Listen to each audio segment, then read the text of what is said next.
ઓમ સ્વામિનારાયણાય નમઃ. અક્ષર પુરુષોત્તમ મહાત્મ્ય. સ્વામિનારાયણ ભગવાનની જય. અક્ષર પુરુષોત્તમ મહારાજની જય. ગુણાતીતાન સ્વામી મહારાજની જય. ભગતજી મહારાજની જય. શાસ્ત્રીજી મહારાજની જય. યોગીજી મહારાજની જય. BAPS શતાબ્દી મહોત્સવની જય જય. આ બધું જે ઉપાસનાનું કાર્ય અને મંદિરોનું કાર્ય અનેક જીવોના કલ્યાણ થાય એ માટેનું જે કાર્ય ભગવાન સ્વામિનારાયણ આ પૃથ્વી ઉપર પધારીને આપ્યું છે, એમનો એ જ સંકલ્પ હતો કે અનંત જીવો છે એ મારા અક્ષરધામનું સુખ પામે, મારા સ્વરૂપનો સર્વને પરિચય થાય અને એ સુખિયા થાય એવો સંકલ્પ લઈને પૃથ્વી ઉપર પધાર્યા છે. એમને પોતે જ પોતાના વચનાવતમાં વાત કરી છે. પ્રથમના 71 વચનાવત કે હું અક્ષરધામમાંથી આવ્યો છું. મારું જે ધામ અક્ષર અનંત કોટી મુક્તો બધો ઈશ્વરે લઈને આ પૃથ્વી પર આવ્યો છે. આ વાત તમારે બધાએ સમજવી. આ એમને પોતાના શબ્દોમાં વચનાવતની અંદર લખેલી વસ્તુ છે કે હું જે અક્ષરે સહિત પુરુષોત્તમ આ પૃથ્વી ઉપર અનેક જીવના કલ્યાણ માટે આવ્યો છું, એવી વાત તમારે બધાએ દ્રઢ કરવી. એમને બધાને માટે જ, દરેક પોતાના આશ્રિતો અને બધા જીવના બધા જે હોય દુનિયાના બધાને માટે કહ્યું છે કે હું આ રીતે આવ્યો છું અક્ષરે સહિત. એ વાત સમજવી અને બીજાને કહેવી. આ જે ભગવાનનો આદેશ છે, વચનાવત એ ગ્રંથ સંપ્રદાયમાં માન્ય છે, તો એમાં આ વાત લખી છે મહારાજે. તો એ વાતને આ દુનિયામાં અને લોકોની અંદર ખૂબ સારી રીતે સમજાય એને માટે મહારાજ સંકલ્પ કરીને આવ્યા હતા. અને એ વાત પોતે પોતાના જ્યારે અહીંયા દિવ્ય દેહ પધાર્યા મનુષ્ય શરીરમાં, ત્યારે બધાને વાત પોતે કરી પણ છે. ગુણાત સ્વામીના અક્ષર અવતાર ડભાનમાં યજ્ઞમાં વાત કરી કે મારું અક્ષરધામને હું દીક્ષા આપું છું. એ રીતે ક્યારેક ક્યારેક પ્રસંગો એ બધી વાત કરેલી છે, એ વાત શાસ્ત્રોમાંથી. એ જ વાત ગુણાત્યાન સ્વામીએ પ્રવર્તાવી, ભગતજી મહારાજે પ્રતાવી. અને એમનો જેમ વાત કરવામાં આવી કે ભગતજી મહારાજનો એવો દિવ્ય ભાવ પ્રભાવ અને એમની નિષ્ઠા જોઈને શાસ્ત્રી મહારાજને વાત કરી. શાસ્ત્રી મહારાજને ડર થઈ, પણ એ ડરથી એ કહેને માની લેવા નહોતા. શાસ્ત્રી મહારાજ બહુ વિચક્ષણ હતા, ખૂબ વિદ્વાન પણ હતા અને બધી રીતે પોતે સમજી વિચારીને બુદ્ધિમાં બેસે પછી વાત કરેવા હતા. એક સામાન્ય માણસની માફક સમજી લે એવું નહોતું. ભગતજીએ કહ્યું તો પણ એને પોતાના ગુરુ તરીકે, છતાં પણ એમના ગુરુ, દીક્ષા ગુરુ જેને કહીએ છીએ, એ જે વિજ્ઞાનંદ સ્વામી મહારાજ સાથે 12 વર્ષ રહેલા, એમની પણ સાક્ષી લીધી. અને વિજ્ઞાન સ્વામીએ કહ્યું કે આ ભગતજી કહે છે બરોબર છે, ભગવાન સર્વોપરી છે, ગુણાત્યાની અક્ષરનો અવતાર છે. એ મહારાજે વચનાવતમાં વાત કરી છે ને એ આદેશ બધાએ કરવા, એ આદેશનું આચરણ, એનું પાલન બધાએ કરવાનું છે. એટલે શ્રીજી મહારાજે સર્વ માટે આ એક આદેશ આપેલો છે. એ કંઈ કોઈ ઉપજાઈ કરેલી વાત નથી કે કોઈ મહત્તા માટેની વાત નથી, પણ શાસ્ત્રોક્ત છે. બીજી રીતે પણ બધી રીતે શાસ્ત્રી મહારાજે અનેક વિદ્વાનો, સંતો, ભક્તો, આચાર્ય બધાને પૂછીને નક્કી થયું. અને એ વાતની દ્રઢતા થયા પછી એમને આ અક્ષર પુરુષોત્તમનો મહિમા સમજે એને માટે આ પ્રમાણે એમને જાણ્યું કે આ વાત માટે મૂર્તિઓને પધરાવીને મંદિરો કરવા કે જેથી દરેકને એનો ખ્યાલ આવે. બાકી વાત કરીએ ને પછી તો જતા રહ્યા, પછી કંઈ રહે નહીં. પણ શાસ્ત્રોની અંદરની વાત છે, એની દ્રઢતા સર્વને કરીને એ મૂર્તિમાન સ્વરૂપો પધરાવવા. એટલા માટે એમને જેમ રાધા કૃષ્ણ લક્ષ્મીનારાયણ ભક્તો સહિત ભગવાનની ઉપાસના પૌરાણિક ચાલી આવે છે, એમાં વૈદિક ઉપાસના, બ્રહ્મને પરબ્રહ્મ, અક્ષરને પુરુષોત્તમ, આત્માને પરમાત્મા, સ્વામીને નારાયણ, આ વેદોક્ત જે ઉપાસના છે એને માટે મહારાજે કરેલા આદેશ પ્રમાણે શાસ્ત્રી મહારાજે આ બોચાસનમાં પ્રથમ મંદિર કર્યું છે. એના 100 વર્ષ આજે થાય છે. એના નિમિત્તે આપણે આ બધો ઉત્સવ ઉજવીએ છીએ. અને એ ઉત્સવની અંદર આપણે બધા સંતોએ એમના જે બધી વાત કરી છે અને શાસ્ત્રીજી મહારાજ કેવા પ્રસંગોમાં બધી વાત કરીને બધાને સમજાવ્યું છે કે આ મહારાજની આજ્ઞા આદેશ મુજબ વાત છે. બનાવટી કે ઉપજાવી કાઢેલી નથી કે લોકોને સમજાવી લેવાની વાત.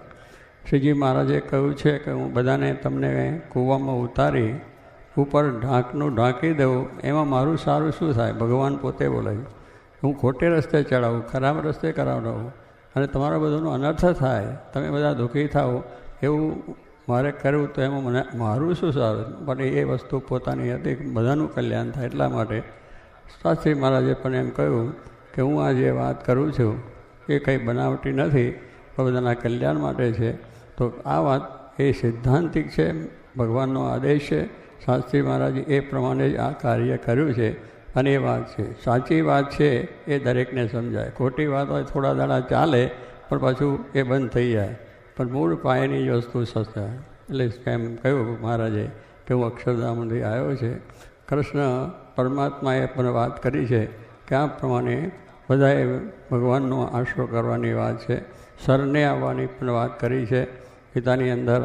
અને જો પહેલી વાત કે દુનિયાના બધા જ માણસો એને પણ આ વાત સમજાય એટલા માટે એક ગીતાની અંદરનો આખો પ્રસંગ આપણે જોઈએ કે પરીક્ષિત રાજાને જે અજ્ઞાન હતું, અરે પેલું ઋષિનો શ્રાપ થયો તો પછી ભાગવતની કથા સાંભળવા સુખદેવજી પાસે ગયા.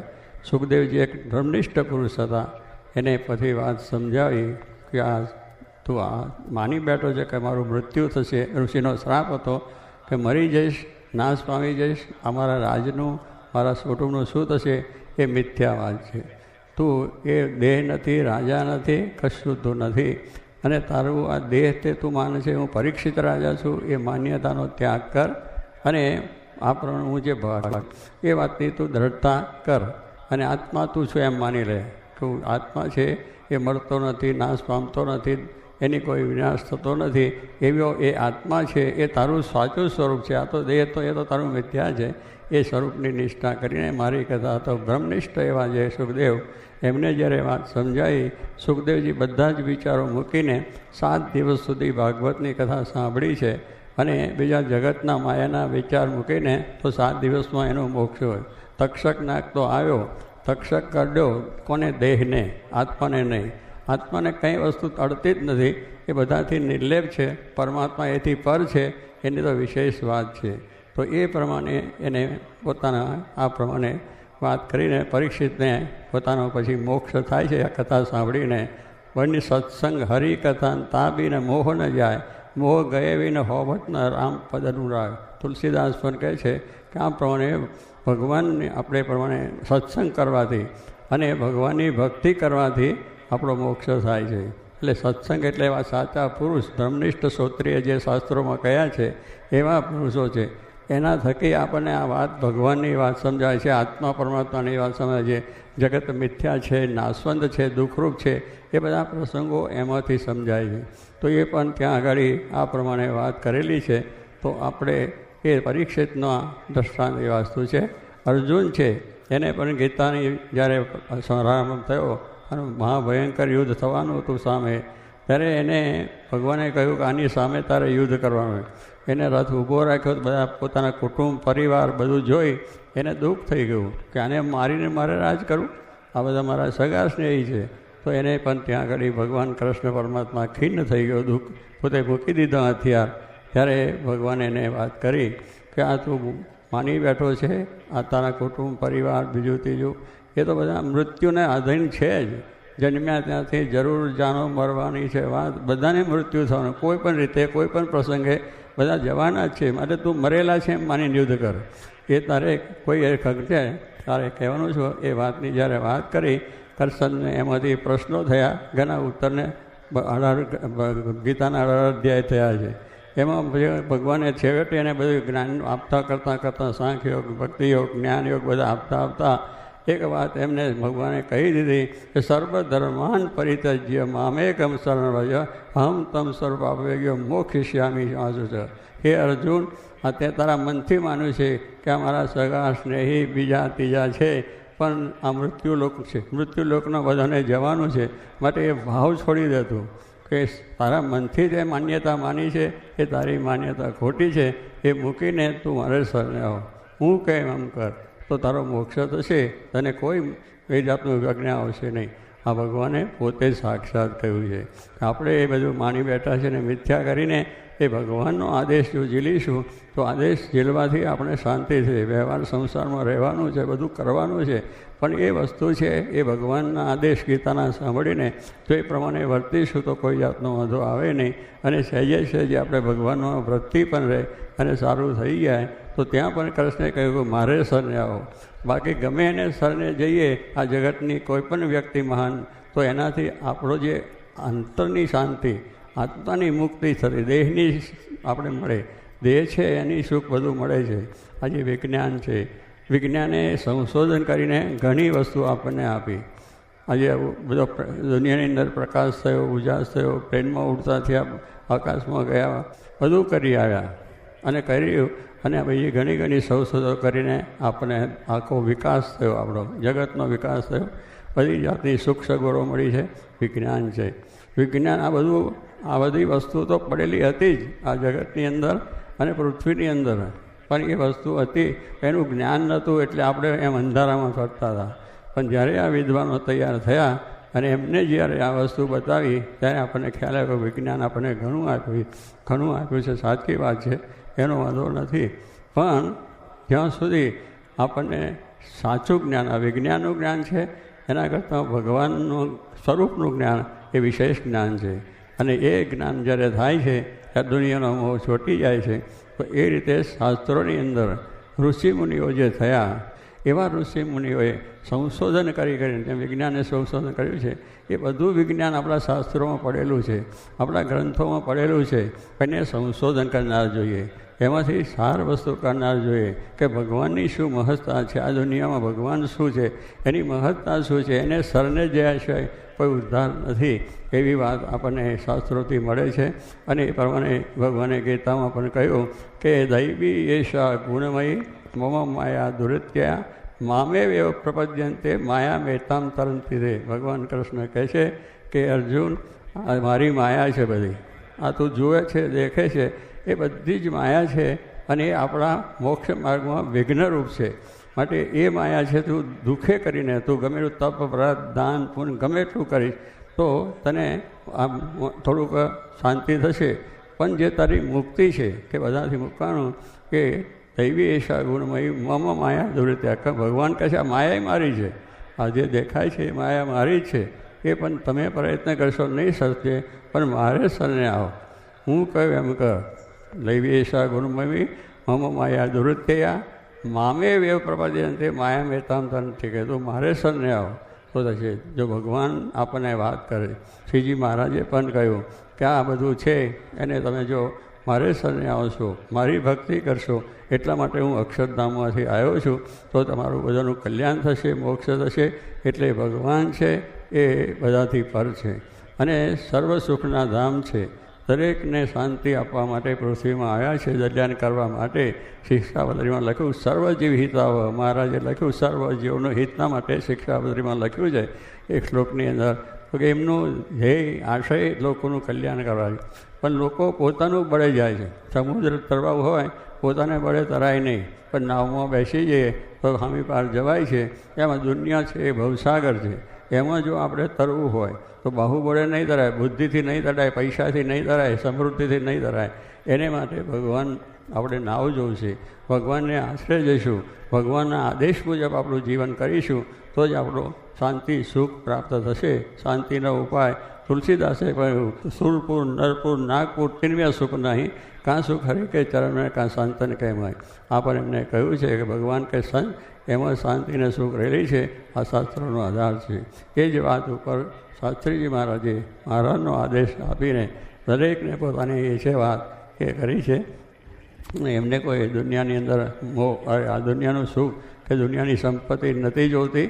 એમને એક જ છે, ભગવાનનો આદેશ એને કર્યું છે.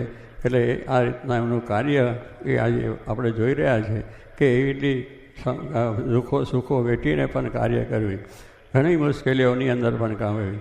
કારણ કે મુશ્કેલીઓ આવે તો માણસ ડગી જાય છે. શાસ્ત્રી મહારાજ ગમે એટલી મુશ્કેલીઓમાં ડગ્યા નથી. આ વાતને ધ્યેય રાખી દરેકને વાત સમજાવી, પોતે સમજ્યા અને થયું. એટલે ભગવાનના આદેશો ઝીલીને એની આજ્ઞા મુજબ જેટલું કરશું એટલું થશે. બાબુ ભોળેનાથ જેમ અર્જુનને પણ કહ્યું કે તું આ બધું મૂકી જ દે, હું કહે એમ કર, મારે સરને આવો. એમ સ્વામિનારાયણ ભગવાને પણ એ જ કહ્યું છે કે આ ભગવાનનો આશરો એ બહુ મોટી વાત છે. એને આશરે બધું આપણું થઈ જાય છે.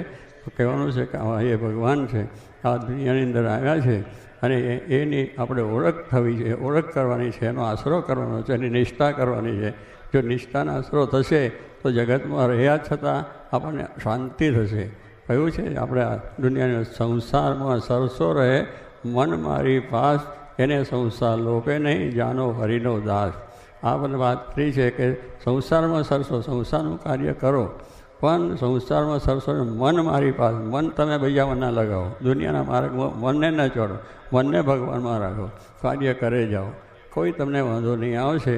એને સંસાર લોપે નહીં, હરિનો દાસ, હરિના ભક્ત, હરિના આશ્રિત થઈશું તો આપણને કાર્ય પ્રાપ્ત થશે. આ બધા શાસ્ત્રોના સિદ્ધાંતો છે.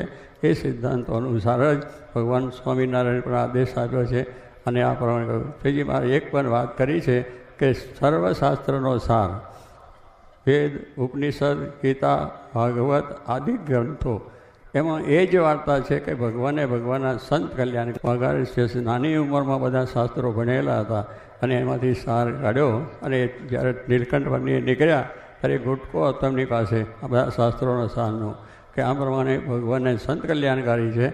ધર્મપરાયણ માણસ થાય, ધર્મને અસર નહીં આવે તો એ બધું કાર્ય થાય છે. તો એ પણ આપણે મહારાજે સાર કાઢીને વાંચી વિચારીને, આપણી માટે વાંચ્યા વિચાર્યા વગર વાત ન કરતા, વિચારીને વાત કરી છે સર્વશાસ્ત્રનો સાર. તો એ સાર વસ્તુનો જો આપણા હાથમાં આવી જશે તો આપણે આ દુનિયાથી પાર થઈ મોક્ષને પામી શકીશું.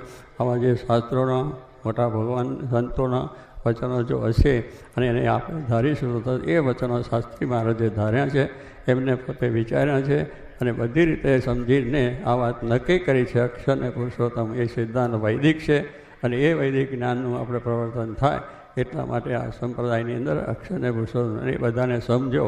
મહારાજે કહ્યું આ વાત મારી છે, તમે સમજજો, બીજાને કરજો. એટલે સ્વામી આજ્ઞા, ભગવાનની આજ્ઞા મુજબ એમનું કાર્ય છે અને થયું છે. તો આ પ્રમાણે આવો આદેશ છે એ આપણે સાચી વાત સમજાય, જીવની અંદર થાય.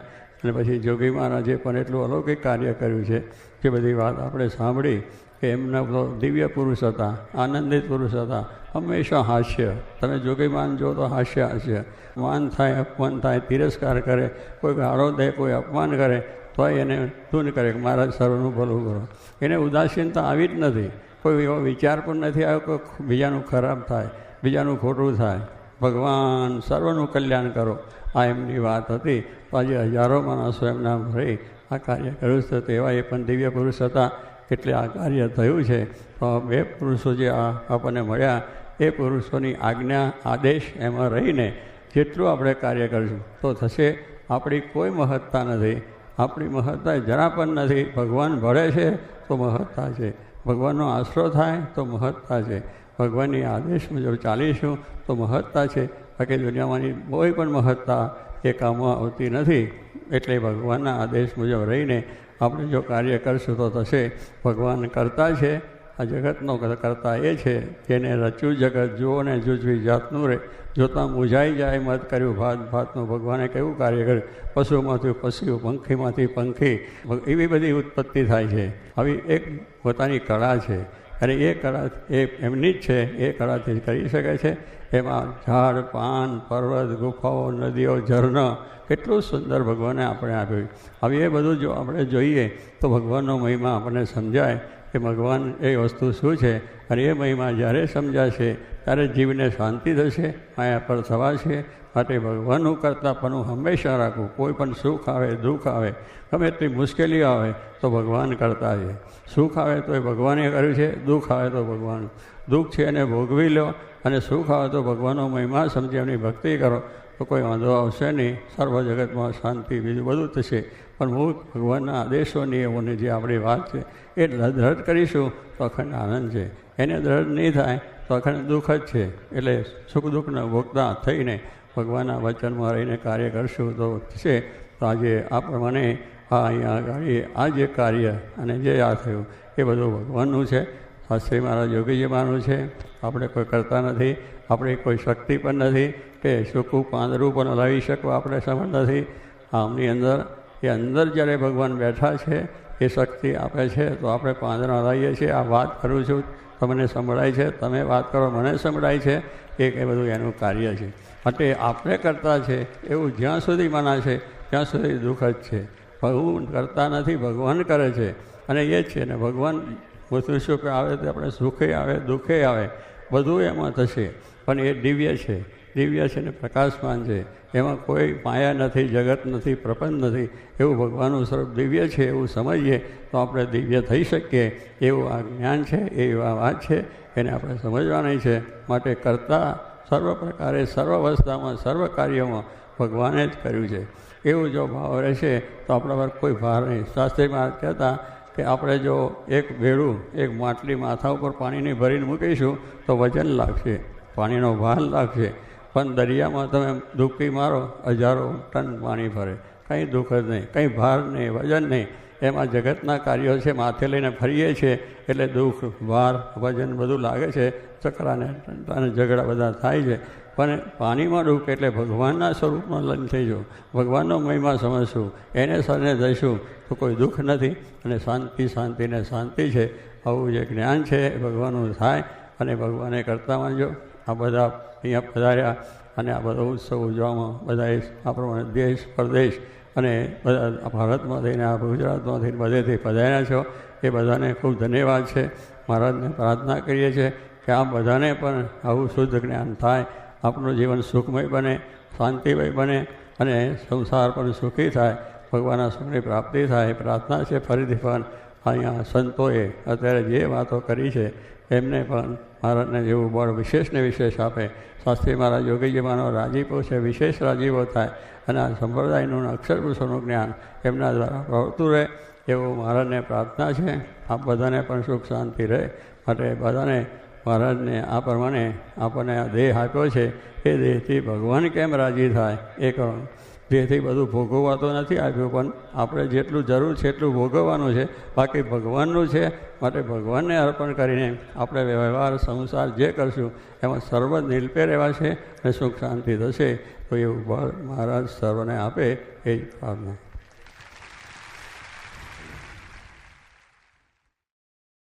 સ્વામિનારાયણ હરે વચનામૃત ગઢડા અંત્ય પ્રકરણનું 21મું સોનાના દોરાનું ધર્મમાં ભક્તિ સરખી ગૌરવતાનું. સ્વામિનારાયણ હરે સંવત 1884ના ભાદરવા સુધી 9મીને દિવસ સ્વામી શ્રી સહજાનજી મહારાજ શ્રી ગઢડા મધ્યે બાબા ખાચરના દરબારમાં આથમણી દ્વાર ઓરડાની ઓસરીએ ઢોલિયા ઉપર ગાદી તક્યા નંખાવીને વિરાજમાન હતા અને સર્વ શ્વેતવસ્ત્ર ધારણ કર્યા હતા અને કંઠને વિશે ચમેલીના પુષ્પના હાર વિરાજમાન હતા ને પોતાના મુખારવિંદની આગળ મુનિમંડળ સમસ્ત તથા દેશ દેશના હરિભક્તની સભા ભરાઈને બેઠી હતી. પછી શ્રીજી મહારાજે ગોપાળાનંદ સ્વામીને ને શુકમુનિને પ્રશ્ન ઉત્તર કરવાની આજ્ઞા કરી. પછી શુકમુનિએ ગોપાળાનંદ સ્વામીને પ્રશ્ન પૂછ્યો જે ભગવાનની જે ભક્તિ છે તેણે કરીને જીવ ભગવાનની માયાને તરે છે ને અક્ષરધામને પામે છે, અને જે ધર્મ છે તેને કરીને તો દેવલોકની પ્રાપ્તિ થાય છે ને તે પુણ્યને અંતે પાછો દેવલોકમાંથી તે જીવ પડી જાય છે. અને ભગવાનના જે અવતાર થાય છે તે તો જ્યારે જ્યારે ધર્મની ગ્લાનિ થાય છે ત્યારે ત્યારે તે ધર્મને સ્થાપન કરવાને અર્થે થાય છે, પણ ભક્તિના સ્થાપનને અર્થે થતા નથી. અને જે પ્રાપ્તિ ભક્તિ વતે થાય છે તે પ્રાપ્તિ ધર્મે કરીને જણાતી નથી. માટે ભક્તિ સરખી કઈ પ્રકારે ધર્મમાં મોટાઈ આવે એ પ્રશ્ન છે. પછી ગોપાળાનંદ સ્વામીએ એ પ્રશ્નનો ઉત્તર કરવા માંડ્યો. તે જે વાત કરી તેમાં ધર્મ તે ભક્તિનું અંગરૂપ થઈ જાય, પણ કોઈ રીતે ભક્તિ સરખું ધર્મમાં ગૌરવ આવે નહીં. પછી એ વાર્તા સાંભળીને શ્રીજી મહારાજ અતિશય હસતા આવ્યા અને એમ બોલ્યા છે, એ પ્રશ્નનો ઉત્તર ઘણો કઠણ છે, માટે લ્યો અમે એનો ઉત્તર કરીએ છીએ. એ ધર્મ તો બે પ્રકારનો છે. એક નિવૃત્તિ ધર્મ છે ને બીજો પ્રવૃત્તિ ધર્મ છે. તે એ બે પ્રકારનો ધર્મ તે ભગવાનના સંબંધે સહિત પણ છે ને ભગવાનના સંબંધે રહિત પણ છે. તેમાં ભગવાનના સંબંધે સહિત જે ધર્મ છે તે તો નારદ, સનકાદિક, શુકજી, ધ્રુવ, પ્રહલાદ, અંબરીશ એ આદિક જે ભક્તજન તેનો છે. અને એ ધર્મને જ ભાગવત ધર્મ કહે છે તથા એકાંતિક ધર્મ કહે છે. ને તે ધર્મ ને ભક્તિ તો બે નથી, એક જ છે. અને જે ધર્મ સ્થાપનને અર્થે ભગવાનના અવતાર થાય છે તે પણ એ જ ધર્મના સ્થાપનને અર્થે થાય છે. અને જે કેવળ વર્ણાશ્રમના ધર્મ છે તે તો ભાગવત ધર્મ થકી અતિશય ગૌણ છે. અને ભાગવત ધર્મે કરીને તો જીવ જે તે ભગવાનની માયાને તરીને પુરુષોત્તમના ધામને પામે છે. માટે ભાગવત ધર્મ ને ભક્તિ એનું તો એક સરખું ગૌરવ છે અને પ્રાપ્તિ પણ એક સરખી જ છે. એવી રીતે ભક્તિની ને ધર્મની સરખી મોટાઈ છે. અને કેવળ જે વર્ણાશ્રમના ધર્મ તે તો તે થકી અતિશય દુબળા છે ને તેનું ફળ પણ નાશવંત છે. અને અમારો પણ મત એ છે જે ભગવાન તથા ભગવાનના એકાંતિક ભક્ત તે વિના કોઈ સંગાતે હેત કરીએ તો પણ થતું નથી. અને અમને એમ જણાય છે જે જડભરત, શુકદેવ, દત્તાત્રેય, ઋષભદેવ ભગવાન એના સરખો અમારા જીવનો ઢાળો છે. માટે અમને પણ વન, પર્વત ને જંગલ એમાં જ રહેવું ગમે છે, પણ મોટા મોટા શહેર પાટણ હોય એમાં રહેવું ગમતું નથી. એવો અમારો સહજ સ્વભાવ છે.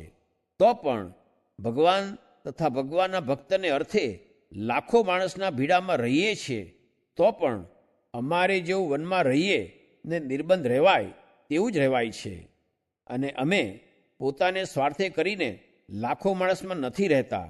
અમે તો ભગવાન તથા ભગવાનના ભક્તને અર્થે માણસના ભીડામાં રહીએ છીએ. અને ભગવાનના ભક્તને અર્થે ગમે તેટલી પ્રવૃત્તિ કરવી પડે તો પણ એને અમે નિવૃત્તિ જાણીએ છીએ.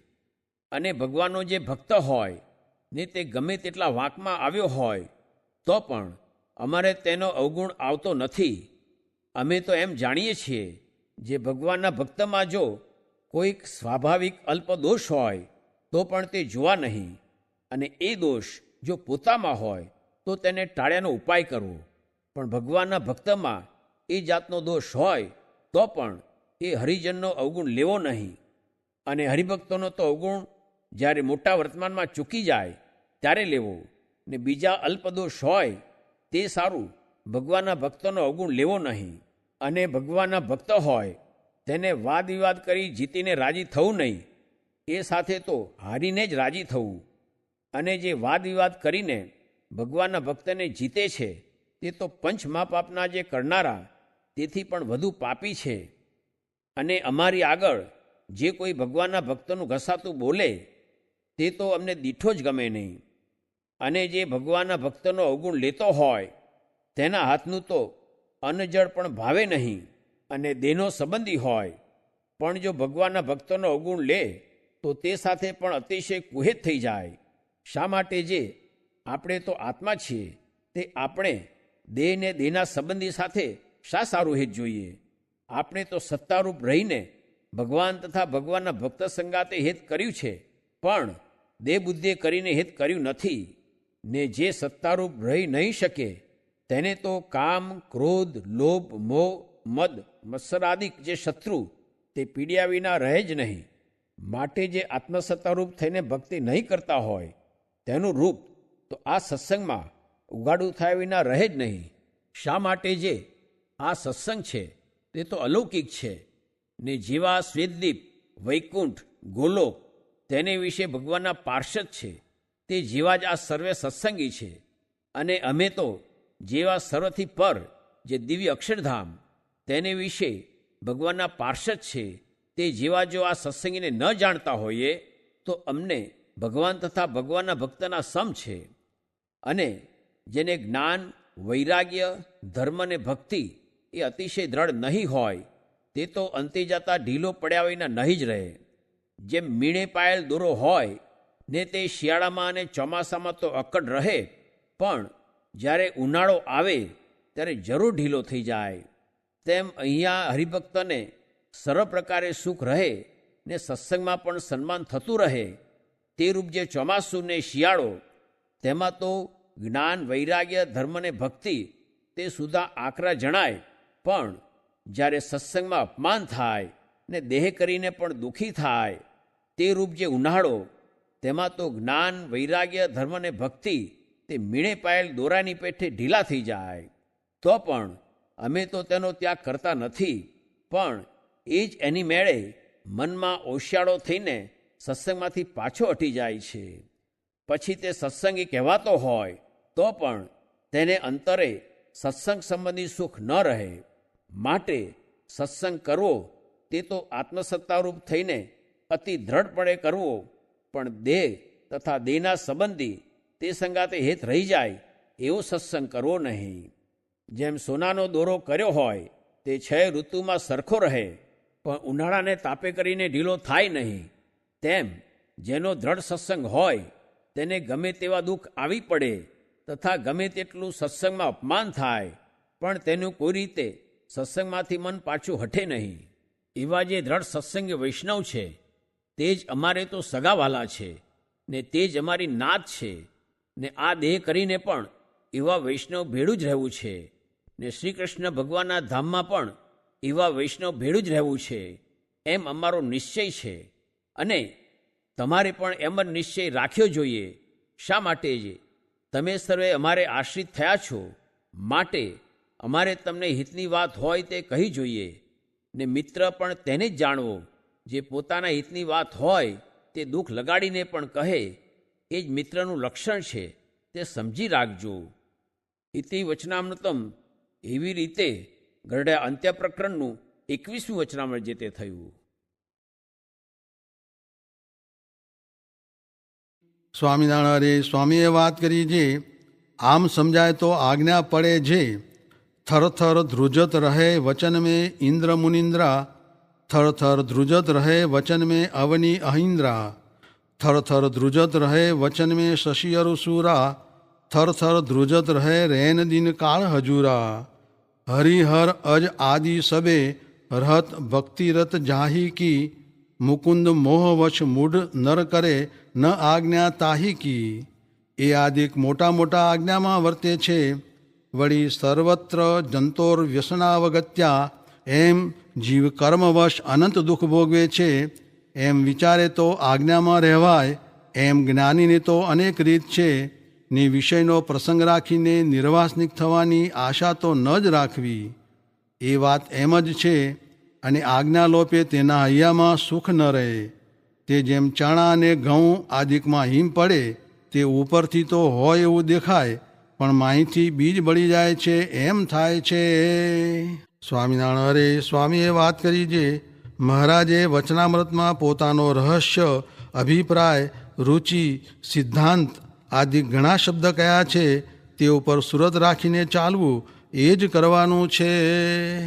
સ્વામિનારાયણ અરે સ્વામીએ વાત કરી છે, પ્રતિલોમપણે હૃદયમાં સંકલ્પ સામું જોવું તથા પ્રતિલોમપણે ભગવાનનું ધ્યાન કરવું ને તેમાં જ સુખ છે, પણ પ્રતિલોમ જેવો બીજો સુખનો ઉપાય નથી. માટે પ્રતિલોમનો અભ્યાસ નિરંતર રાખવો એ સિદ્ધાંત વાત છે.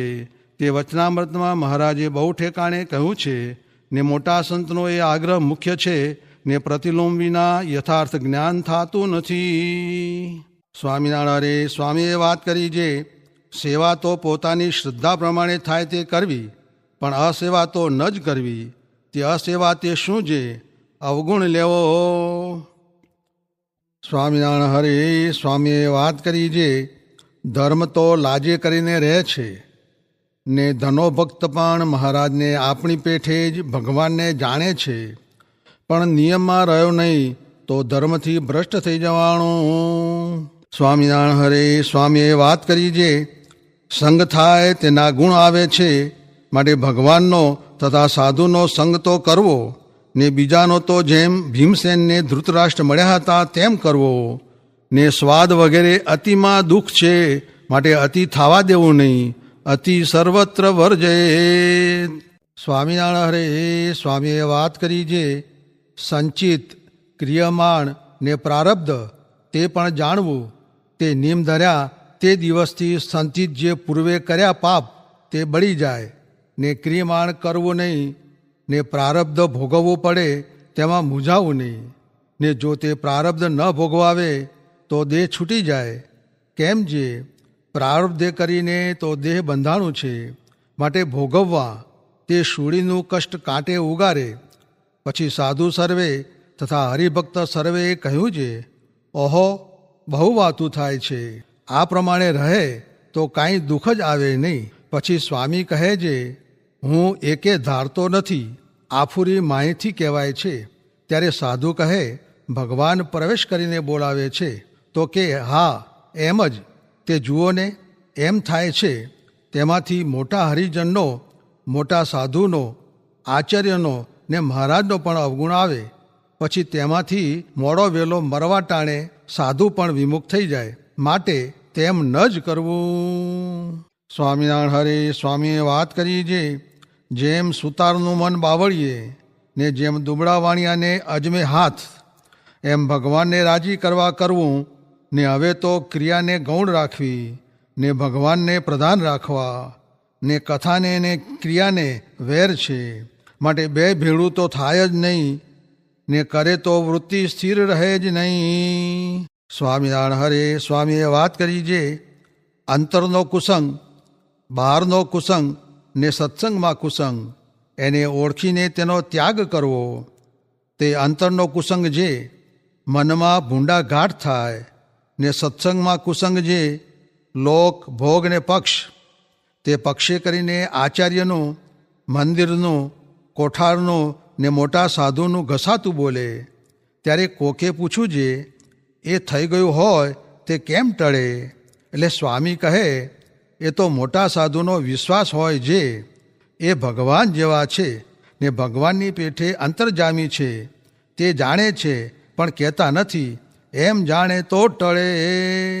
સ્વામિનારાયણ હરે સ્વામીએ વાત કરી છે, શ્રાવણવદી નવમીને સોમવારે બ્રહ્મચારીને ત્યાં વાત કરી છે, જે કરવા માંડે તે થાય. ધ્યાન કરવું, ભજન કરવું તે માણસ જાણે આફુરું થાય, પણ આફુરું તે કેમ થાય? એ તો ભગવાનને સંભાળે ને ભૂલે, વળી ધ્યાન કરે, વળી ભૂલીને સંભાળે ને ભજન કરે તો થાય. આ ભણે તે ભૂલે, પણ હાથમાં જેણે મૂળગું પાનું જ ઝાલ્યું નથી, તે શું ભૂલે?